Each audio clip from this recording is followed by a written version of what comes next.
all of a sudden I saw so simply and deeply that the three principles really meant only two things. It meant that we are using this incredible gift of the power of thought to create what we see in life, what we experience in life, the meaning we make. It's all our own doing. It's all our own thinking, period.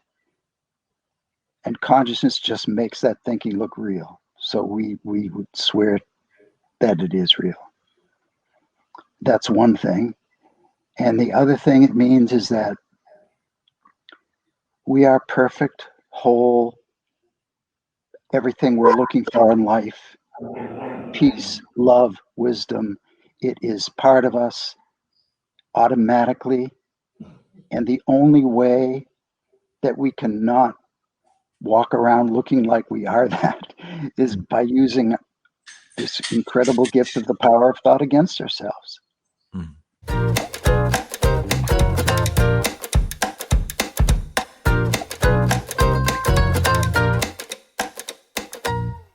Good morning, good afternoon, good evening, and welcome to Might Help, Can't Hurt, Conversations with Leaders, Doers, and Friends. And my leader-doer friend today is Dr. Jack Pransky. I've never called you Dr. Jack, but do you? For good reason. Okay. Let's go with Jack Pransky, PhD. Yeah. What did you have your doctorate in? Community psychology, interestingly. Okay. Well, that kind of fits with entire direction of your career. Yes. No, and the other thing that I was trying to remember was our first conversation. So I'm thinking 2008. Could have been. And you were one of the few people who had a website. Which is how I carefully chose you to be the one to talk to. You were pretty much the first one I could find. Because I wanted to explore the understanding and the principles and whatever it was at the time. I really had no idea. And what I remember about the call, and you might remember it very differently, but what I remember was we chatted for about 15, 20 minutes about thought. And you were telling me about thought, and I was sharing because I worked with thought in neuro-linguistic programming and all that. And you very gracefully said at a certain point, hey, can we start again and pretend you have no idea what I'm talking about? Which I did, and I thought it was funny. And what I remember most from the end of the call was something that had looked like a big problem didn't, and I didn't understand why. Mm-hmm. And this is all by way of bio. It's a very informal bio. You can read his real bio in the link. But one of Jack's books at the time was called Somebody Should Have Told Us. And I assumed, did the title come from the fact that that's what everyone says when they learn about it? That's what everyone was saying. Yeah, that's I still hear that. Why did nobody tell us this? Right. And I used to carry that book around like a Bible. Like it was a comfort blanket for me. And again, I didn't know why. I just felt calmer when I read it. And it actually was my accompaniment. I had one last bout of depression with you. So I was pretty much past depression when I had my first epiphany watching Sid. But then I did have one last little run. We were on holiday in Mexico. And I would just this isn't your book, but I would just have your book with me and just sit down and read it. And it was this weird situation where I had all the symptoms physically, but I was okay. Mm-hmm. Never had that experience before of being okay while symptomatic. And then it was done. And that was back in 2008. So I owe you many debts of gratitude, but that's the one that's most tangible for me. I'm grateful for that, Michael. I think because you were carrying my book around, it's probably learning by osmosis. My mom, but my mom has a PhD in organic chemistry from the University of Brussels. And she admitted to me once that she used to study by putting her textbooks under her pillow so that the information could get in there while she slept. So there might be something. I remember seeing a picture in National Geographic where these monks would Buddhist monks would walk under a big shelf full of the sacred texts, hoping that they would pick something up. Yeah. I once actually, this is a real story. This always sounds fake to me, even though I was there. I was walking through a bookshop. I used to live in bookshops. And a book literally fell on my head. And I picked it up, and the title was God Winks, A Guide to Coincidences in Our Lives. And to this day, I don't know why I didn't buy it. It was like, I don't didn't buy it. Obvious than that. I wound up reading it like 3 years later. But I just always thought of all the books to fall on your head, that was the best. That's great. So for you, how did you get from, or well, actually, maybe I've got the sequence wrong. I was going to ask, how did you get from being a PhD in this to studying this radical alternative approach to things, or were you already interested in this work, and that's what kind of guided you to do the academic version? Well, the interesting thing was, it was long before I got a PhD that I got involved with the principles. Okay. Like, I had my experience with Sid before I even thought about getting a PhD. So let's start there, because I always forget that not everybody has any idea what we're talking about. So we both said Sid, and so who was Sid? What was your experience with Sid? Sid Banks was an ordinary laborer who was in near Vancouver, and he was going about his business, minding his own business. And all of a sudden, he had an enlightenment experience where he saw how things worked, how our experience of life is created moment to moment, and how behind all of that, we are perfect, healthy, whole. And when he started talking to me about it, because I was writing a book about these incredible results that happened in the Modelo housing project. And I was just trying to get to the source. Source was Sid Banks. That's why I was talking to him. And he essentially at that time blew my mind apart. I can't even describe what happened to me because it's indescribable, but I felt very disoriented. And I just knew that all I knew was that he knew that he was speaking truth. And that's all I knew. And I would have to say that from that moment on, the world looked different to me. Different how? Different in the sense that all along I was thinking the world worked from the outside in. Like if we I'm looking at a tree outside my window, and that I would think the tree was giving me a feeling of peacefulness by looking at it, for example. Well, not everybody who looks at this very same tree gets a feeling of peacefulness. So there's something else going on. And that something else going on is the way that I'm using my thinking to make meaning of that tree for me. That was like a completely radical idea.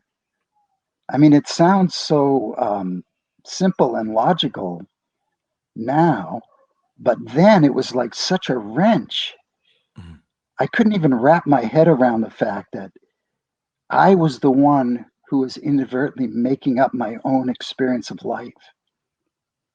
Like I was the one with my creative power of thought who was coming up with what feelings that I ended up living with. It was just totally right. Of course, that idiot that just did that to me out there was making me feel bad. Of course, that's what it was, because it absolutely looks that way. but it's just my own thinking about it, which I'm not aware that I'm doing. It just shifted everything. Now, when you saw that, did you start trying to control your thinking? No, I did not. I just knew that whatever I was thinking was what I got. You know, Hmm. it's like what you see is what you get. Whatever I was thinking, that's what I got as an experience. And just knowing that was enough to shift my experience and what I ended up taking seriously, basically, Yeah. what I ended up taking to heart. How long was it after you had that experience that you could talk about it in a way where people didn't look at you like this? Um, Probably 10 years. So there was a learning curve. It partly, yes. I mean, what there was no way, there's just no way to describe what I ended up experiencing through my connection with Sid Banks. It was way beyond my intellect. Hmm. And I couldn't come up with the words to describe it. Still can't. Yeah. It took me a while for my intellect to catch up to my experience. And when that happened, I suddenly shifted. I was able to talk more. But then it wasn't until about maybe 7 years ago, after you and I talked, Hmm. that I really felt like I dropped into a new realm of understanding where it all looked, all of a sudden, it just looked very, very simple to me. And And was there sort this, of a trigger for that, or was it just walking down the street and, oh, there may have been, but I don't remember what it was. yeah. I really don't. Um, but all of a sudden, I saw so simply and deeply that the three principles really meant only two things. I mean, to me, I'm just talking about for me, Yeah. it meant that we are using this incredible gift of the power of thought to create what we see in life, what we experience in life, the meaning we make. It's all our own doing, it's all our own thinking, Hmm. period. And consciousness just makes that thinking look real. So we would swear that it is real. That's one thing. And the other thing it means is that we are perfect, whole, everything we're looking for in life, peace, love, wisdom. It is part of us automatically. And the only way that we cannot walk around looking like we are that is by using this incredible gift of the power of thought against ourselves. Hmm. And that's all there is to me now. And, you know, when Sid Banks kept saying to us, "You're making it too complicated," uh, I had no idea what he was talking about then, but now I do. Yeah. Well, you wrote what to me is probably certainly in the top three best tweetable descriptions of the principles, which is, you know, all we are is peace, love, and wisdom, and the power to create the illusion that we're not. If I've gotten that Now, right. that came to me in a flash Yeah. when I was walking on the beach one day. Yeah.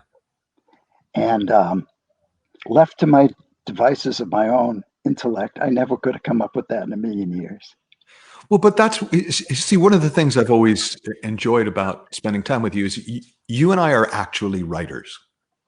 I would put you in that class. In others, we write. It's not that we have written something. It's what we do.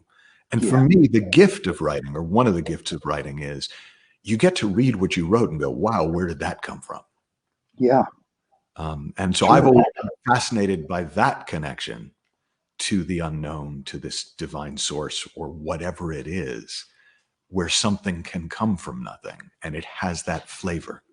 Yeah, and it's a beautiful thing that suddenly our mind can clear enough where we get these um, insights from wisdom from God knows where. Yeah. I mean, when that thought came to me, it almost like knocked me over. I Yeah. almost landed on the sand. Yeah. Well, it got a hell of a lot of likes when I reposted it on Instagram. But I mean, it is. It's the thing about it is it's such a clean, to my mind, description of the whole game. Yeah, Yeah. to me, there isn't anything else. Yeah. Um, both of those 2 points that I mentioned are included within it. Yeah. And yet I assume both of us are going to keep writing books. I don't know. You're retired now, so I don't know if you are, but I'm writing a book about music right now, so okay. Well, there you go. Yeah. So let me move forward from that. And how did that play out in your life? Like, so it's like you're having this amazing realization. You kind of know it's real, it's true. But now in your case, you didn't radically change your life for a while, or did you? Because you were already kind of exploring this and researching this and studying. And do you mean when I had when that thought came to me? yeah, so then, well, actually, I was thinking the first. So you Oh, meet, at first with your world goes spinning Sid in your Banks. mind. Yeah, I was really stressed out before that, and I was a highly driven person, and I had good relationships, but all of a sudden they got better. um, and I just started seeing, when you start seeing life from the inside in, when you always looked at it from the out, I mean the inside out, when you've always looked at it from the outside in, Yeah, it's just hard to see life the same way anymore. Um, so there were a lot of things that people would do that used to really upset me a lot. And it still happens from time to time. But now I know when I'm upset about it, it's not because of what they're doing, it's because of my own thinking. yeah, And that that it makes you humble, yeah. makes you really humble to know the reason I'm stressed, worried, anxious, bothered, depressed is because of my own doing. Mhm. There's a great deal of humility in that. Mhm. And sometimes it's really embarrassing when you catch on to the fact that you're doing it to yourself. Yeah, yeah. But then you realize you're doing the embarrassment too. That's true. That's really, no, that's so true. Yeah, Absolutely true. yeah. Now, Modelo, and I, we don't have time to do Modelo justice, but fortunately we don't have to because you've written a book now available as an audiobook, which we'll have Yes, links to, which I'm grateful for. about the story. But do you have a sort of the short story version of the story for people who don't know it? Because I think it's an extraordinary story to be shared, and I love the way you've written it. But also, I kind of want to use that as a way forward because I want to explore something about social change, and I just think that's such a Okay. strong example. The short story Yeah, is that Dr. Roger Mills learned from Sidney Banks in the same way that I did. And he decided to take this understanding into one of the most horrible housing projects around, yeah, low income, where there were uh, crack addicts, crack gangs shooting up the place every night. There were drug dealers on every corner. There were people were beating their kids. They were being beaten by their boyfriends on crack. They were alcoholics. It was just a horrible mm, place. And so Roger Mills decides that this is where he wants to because he's a community psychologist himself, or he was, and he wanted to see whether this understanding could actually make changes in some of the most difficult places that there are. Yeah. And he proved that that could happen. And that's how I got into this originally, because I was looking at prevention projects. Mm-hmm. I had never heard of this. I was studying them. I was writing a book about them. And yet these people's lives had changed to a level I had never seen in prevention before. Mm-hmm. And that's how I got hooked. And then luckily I was able to write the story about it. Yeah. I just consider myself really fortunate to have done that. Well, and it's an extraordinary story. And if I'm remembering it correctly, you actually got a Martin Luther King Prize for the book. Yes, very proud of that. Yeah. But it's really the story that did it. Oh, Yeah. It's an interesting thing when you're a writer, like I find, is that I know it came through me. So I know it's not weird when people say, "Oh my God, I loved your book." Yeah. But I also know it came from beyond me, so sometimes it is a little weird. I was listening to a writer once talk about it, and he was saying that, well, really, it's not me. It comes from the divine. It comes from this. And somebody said, "Well, where do you get off charging money for it then?" and the guy stood there for a minute, and then he went, "Well, until God gets a PayPal account, I guess I'll do the billing." Yeah.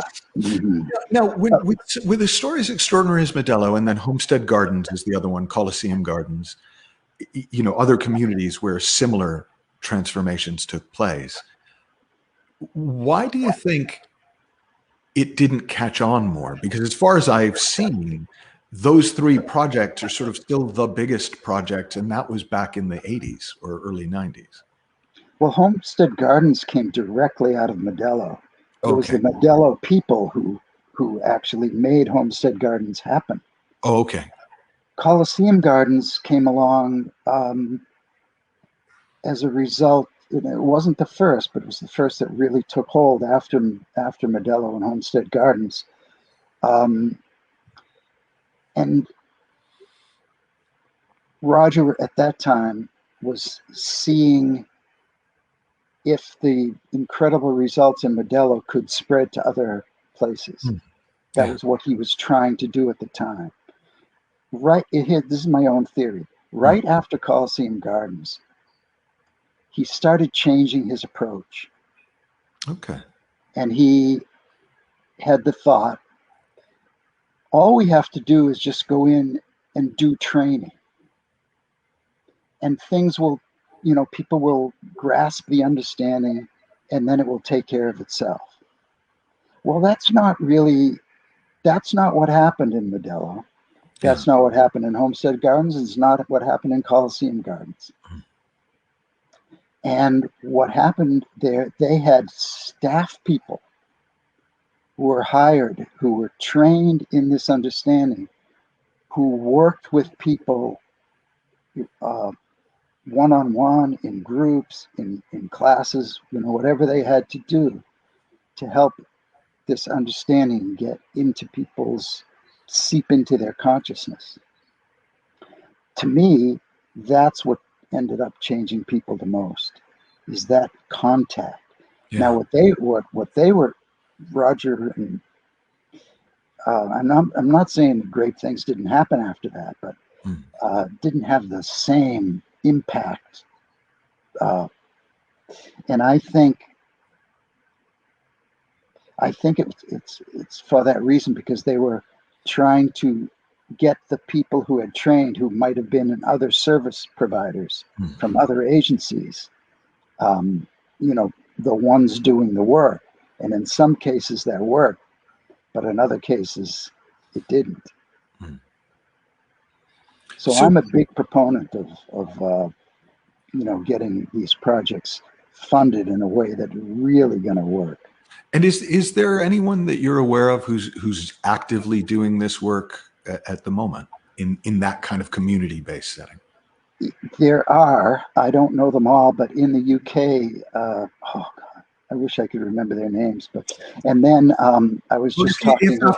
if you do later, we'll post links, just because I know people would be interested in supporting or at least learning more about it. Great. And just yesterday, 2 days ago, I was talking with a friend of yours, Rob Cook, Oh yeah. and Janet Riney, Mhm. and they had both told me they would love, at different times they told me, they would love to do a Modelo-like project around where they are somewhere. Yeah. And I was talking to Janet, and I thought, all of us, all of a sudden it came to me because she was talking about a possible funding source.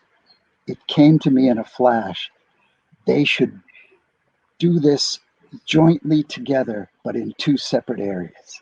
They should apply for it as like a twin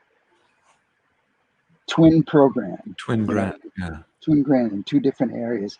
And both of them are now really psyched about it. Oh, very cool. And so I'm really hoping that it ends up happening. Yeah. No, Rob's actually been a guest on the show, so people It's watch great, it. great guy, great guy. Now, for you, do you think that's and I'm totally asking you to speculate. This is the world according to Jack Pransky, right? So, That I can do. It doesn't mean anything, but I can do it. I just want to frame it right. I don't, you know, do you think that sort of community-based work is the way forward for making social change, fundamental social change, or do you think it is a really important, really helpful placeholder for something more fundamental? I personally think it's the way forward. Okay.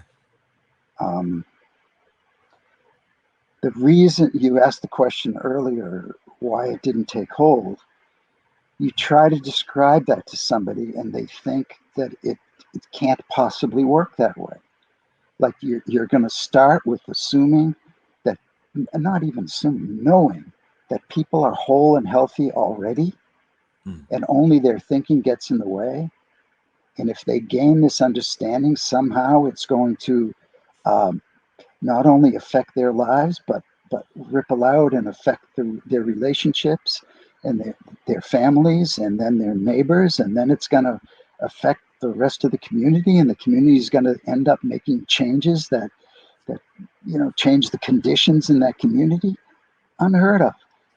The whole field is trained in the opposite way.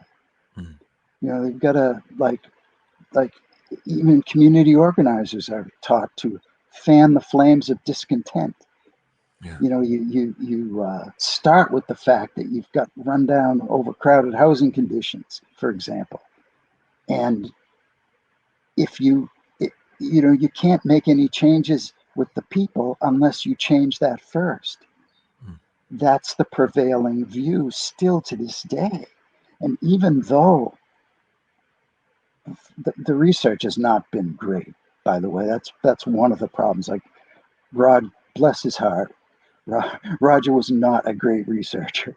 Right. And so therefore the entire academic world kind of poo-pooed the results because they were not scientifically done. But talk to the people whose lives were affected, you can't believe those changes that were made in people's lives. And they were real. So do you have, and I'm aware your answer might be, it depends what time you ask me, but are you hopeful when you look out at the relative, within even my lifetime, chaos that's going on in social structures right now in the world? Yes. And because the more disastrous things look, the more people are willing to be open to new answers. Right. That's just the way it seems to me. Now, we have an answer. but people don't like to hear that. Right. And They I'm don't not like to saying, hear just the fact that we have an answer, or they don't no, want exactly. it. Right. Yeah, and it's not our answer. Yeah. It is an answer that exists out there that really has had an effect on so many people's lives Mm. that it continues to spread very slowly throughout the world.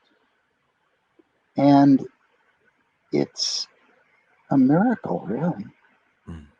One person, it started from one man who wasn't, who was just minding his business.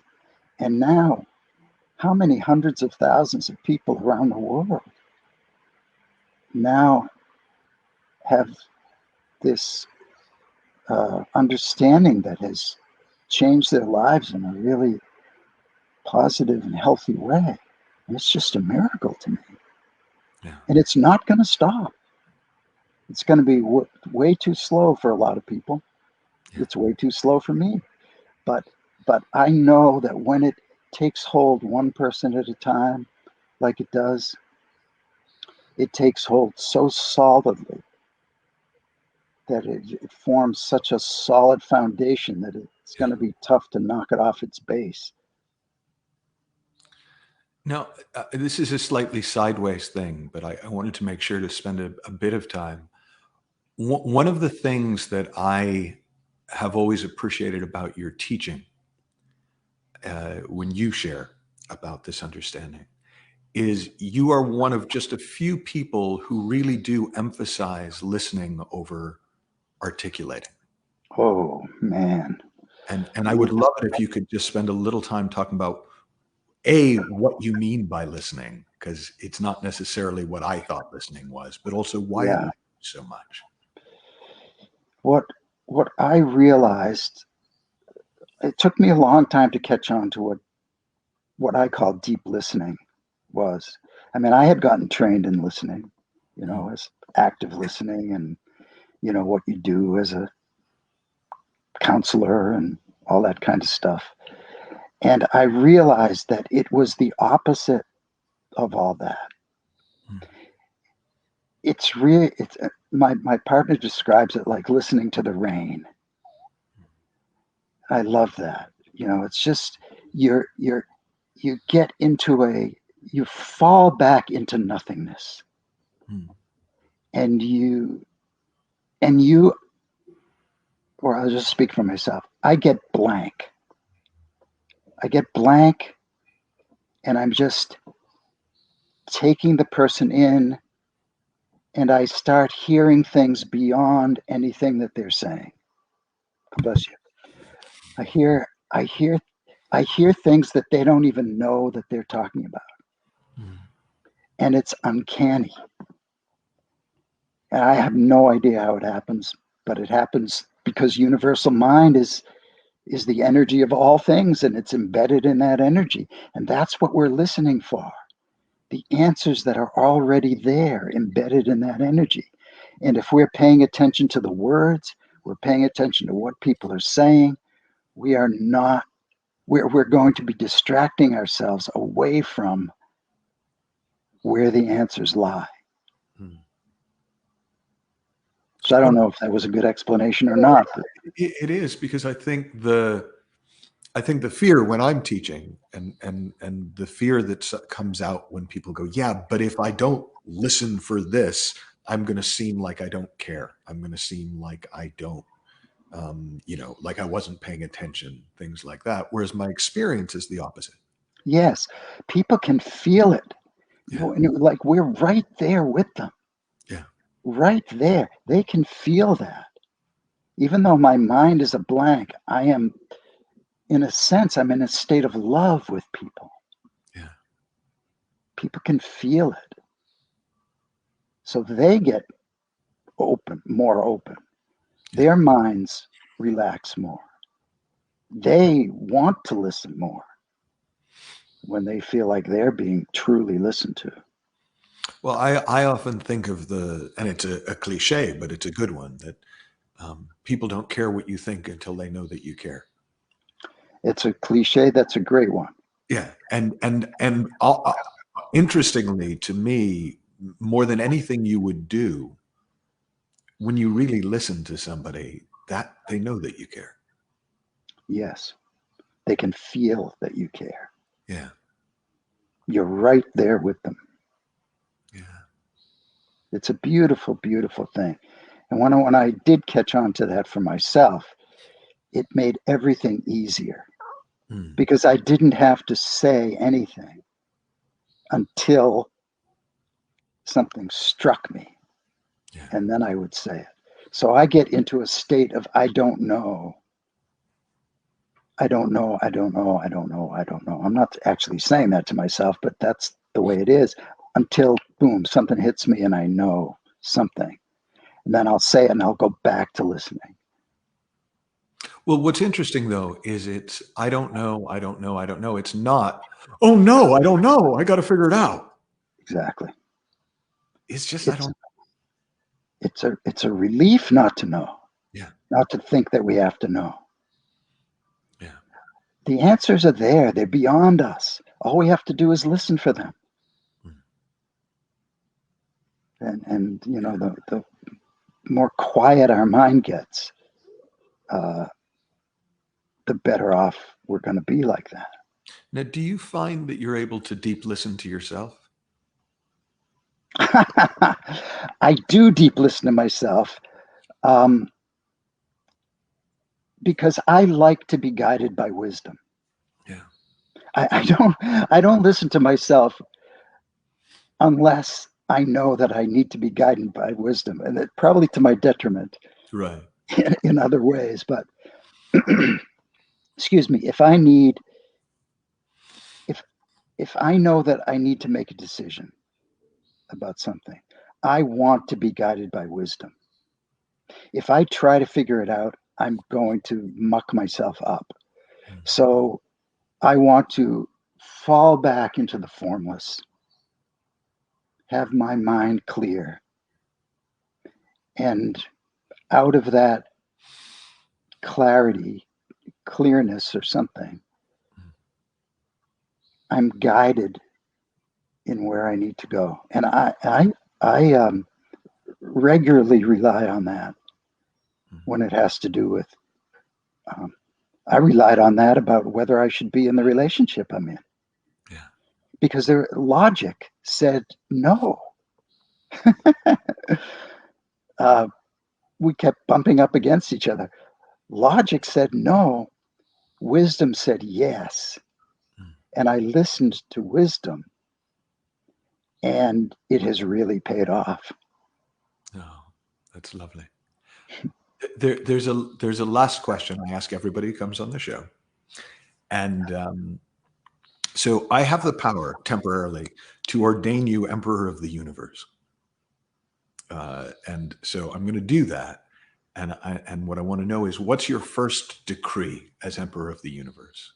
What's the first thing you lay out for the humans? Everybody is required to operate from love. Nice. It's a requirement. And if they don't know how to do that, or they don't want to do that, they've got to learn how to do that. And the way to learn how to do that is by falling back into this same essence of themselves where it already is. Because that's connected to the purest part of universal mind. That's a good decree. I've never thought about it before. I like the question. I like my answer came to me, and so yeah. No, that'll go in the top 10 decrees. We'll put it up there. Jack, an absolute pleasure. Really nice to see you. It's been a while. Really nice to see you too, Michael. It's always a pleasure. All right, and thank you everyone for listening. Thank you all. I really hope you enjoyed today's show. You can learn more at michaelneal.org. Please go over to iTunes to subscribe and rate the podcast. Until next time, have fun, learn heaps, and I'll talk with you soon.